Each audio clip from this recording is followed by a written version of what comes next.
अस्सलामुअलैकुम to everyone. आप सबका खैर मकदम है आपके अपने channel chalk and duster academy पर। हम उम्मीद करते हैं आप सब अच्छे से होंगे।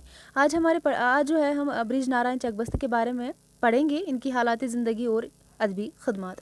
तो आइए देखते हैं चकबस्त के बारे में। सबसे पहले देखेंगे इनका असली नाम क्या था, इनकी पैदाश, इनकी वफ़ात, इनकी तालीम, सारी चीज़ें हम यहाँ पर देखेंगे। तो चकबस्त की अगर हम बात करेंगे, चकबस्त का पैदाइशी नाम ब्रिज नारायण था, जबकि अवाम में शहरत जो है चकबस्त के नाम से इन्होंने क्या पाई, शहरत पाई। आप याद रखेंगे चकबस्त का जो पैदाइशी नाम क्या था, वो ब्रिज नारायण था इनका पैदाइशी नाम, जबकि अवाम में किस नाम से मशहूर थे, तो चकबस्त के नाम से अवाम में मशहूर थे। और चकबस्त की पैदाइश 1882 ईस्वी में फैज़ाबाद में ये पैदा हुए हैं 1882 में। और इनके जो वालिद का नाम था पंडित उदित नारायण चकबस्त, जो है इनके वालिद थे ब्रिज नारायण चकबस्त की, जो पटना में डिप्टी कलेक्टर थे। यानी कि पटना में डिप्टी कलेक्टर थे पंडित उदित नारायण चकबस्त, यानी कि ब्रिज नारायण चकबस्त के वालिद। इसके बाद हम देखते हैं आगे, पंडित उदित जो है नारायण खुद भी एक शायर थे और यकीन तखल्लुस करते थे। जो इनके वालिद थे, यानी कि चकबस्त के जो वालिद थे, जिनका नाम था पंडित उदित नारायण जो है इनका नाम था, ये खुद भी क्या थे, एक शायर थे पेशे से।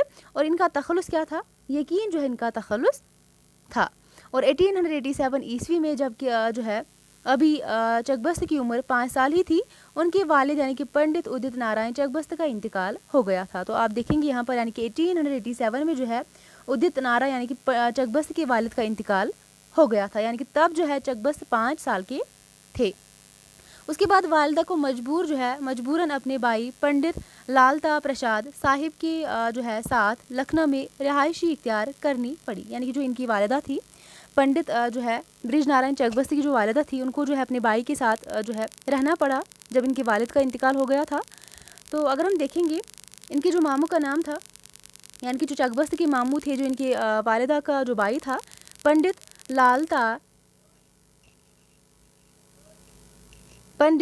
लालता प्रसाद साहिब के साथ जो है लखनऊ में रिहायशी इख्तियार करनी पड़ी, जो उस ज़माने में अगर हम देखेंगे लखनऊ में मुलाजमत करते थे। यानी कि इनके मामू जो है उस वक्त लखनऊ में मुलाजमत करते थे और जिनका क़याम जो है कश्मीरी मोहल्ला में था। उनका क़याम कहाँ पर था, कश्मीरी मोहल्ला में जो है उनका क़याम था।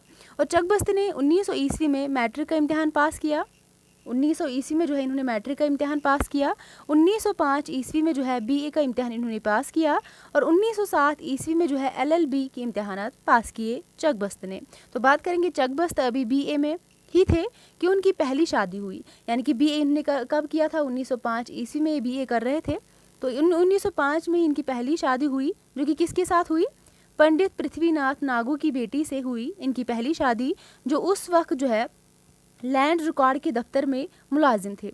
और शादी के 2 साल बाद इनकी जो बीवी थी उनका इंतकाल हो गया था। यानी कि 1907 ईस्वी में जो है जो इनकी पहली बीवी थी उनका इंतकाल हो गया था। तो इसके बाद हम देखेंगे चकबस्त की दूसरी शादी जो है उसके बाद जो है हो गई 1907 में ही। तो पंडित सूरजनाथ आगा की बेटी से खीमा देवी से इनकी जो दूसरी शादी हुई, जो सरकारी वकील थे। और चकबस्त की दूसरी बीवी का इंतकाल भी हुआ था 1975 ईस्वी में। तो आप याद रखेंगे जो इनकी दूसरी बीवी थी उनका इंतकाल कब हुआ था, 1975 में। और 1907 ईस्वी में जो है इनसे इनकी शादी हो गई थी। तो आगे देखेंगे चकबस्त ने शेर गोई 9 बरस की उम्र में शुरू की थी और गज़ल कही थी। तो इन्हें जो है शायरी का आगाज़ जो है 9 बरस की उम्र में किया था और क्या कही थी, गज़ल कही थी। तो इसके बाद हम देखेंगे चकबस्त ने अपनी पहली नज़म हुब्बे कौमी 1894 ईस्वी में अगर हम देखेंगे कश्मीरी पंडितों की कॉन्फ्रेंस में सुनाई थी। तो चकबस्त की जो पहली नज़म है जिसका क्या नाम था, हुब्बे कौमी, जो है इनकी पहली नज़म का नाम था, जो कि इन्होंने कश्मीरी पंडितों की कॉन्फ्रेंस में कब सुनाई थी, 1894 ईस्वी में। इसके बाद आगे देखेंगे चकबस्त की शायरी के उस्ताद मरहमत दौला हकीम और अफजल जो है इनकी क्या थे, शायरी के उस्ताद थे। दोनों जो है इनकी शायरी के उस्ताद रहे हैं।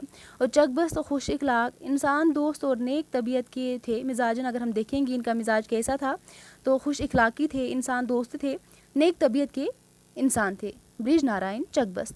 और चकबस्त ने महानामा सुबह उम्मीद के नाम से जारी किया था 1918 ईस्वी में। सुबह उम्मीद के नाम से जो है किसने जो है महानामा जारी किया था, तो चकबस्त ने महानामा जारी किया था 1918 ईस्वी में। तो इसके बाद जो है चकबस्त ने हाली और मुकदमा शेर व शायरी, जो कि हाली की ही तसनीफ़ है, इस पर सख्त एतराज़ात किया है। ब्रिज नारायण चकबस्त ने। तो चकबस्त ने अपने मजमूए कलाम को बिशन नारायण के नाम इंतसाब किया है। आप याद रखेंगे, बहुत अहम पॉइंट है।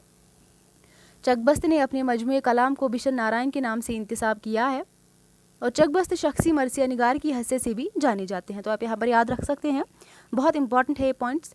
तो चकबस्त जो है इनकी शख्सी मरसिया निगार की हैसियत से इनको जाना जाता है और इन्हीं से भी मुतासिर थे।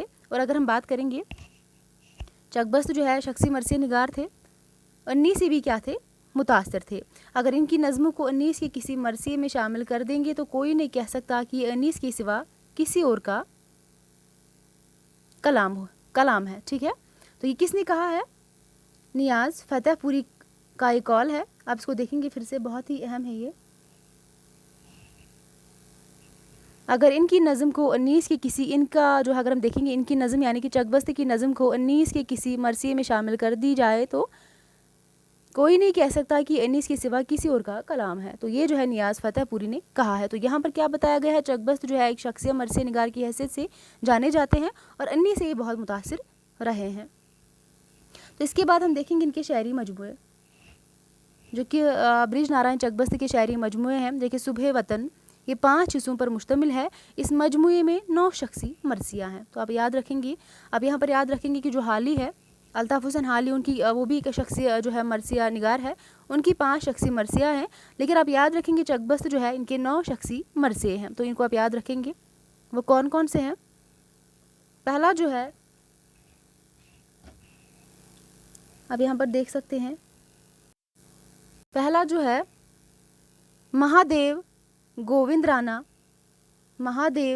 राणा, दूसरा प्रताप कृष्ण गरटू, तीसरा बिशन नारायण है, चौथा जो है अजूदिया नाथो आगा, गंगा प्रसाद वर्मा, इकबाल नारायण, गोपाल कृष्ण गोखले,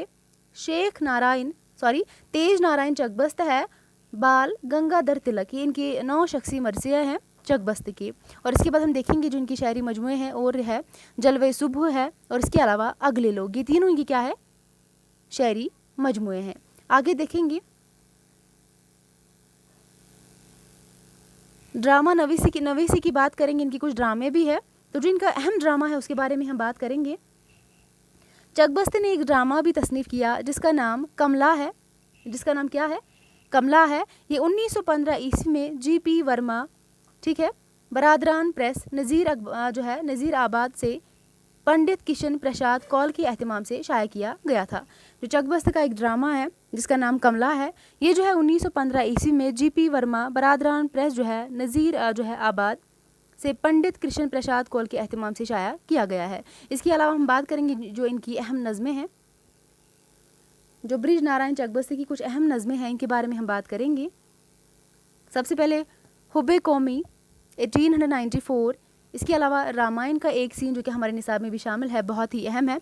इसके अलावा नाले दर्द है, जलवे सुबह है, आवाज़ा कौम है 1917, खाके हिंद है, गाय है, फरियाद कौम है 1914 और दर्द दिल है। ये कुछ इनकी इम्पॉर्टेंट नज़में हैं जो हमने यहाँ पर लिखी है।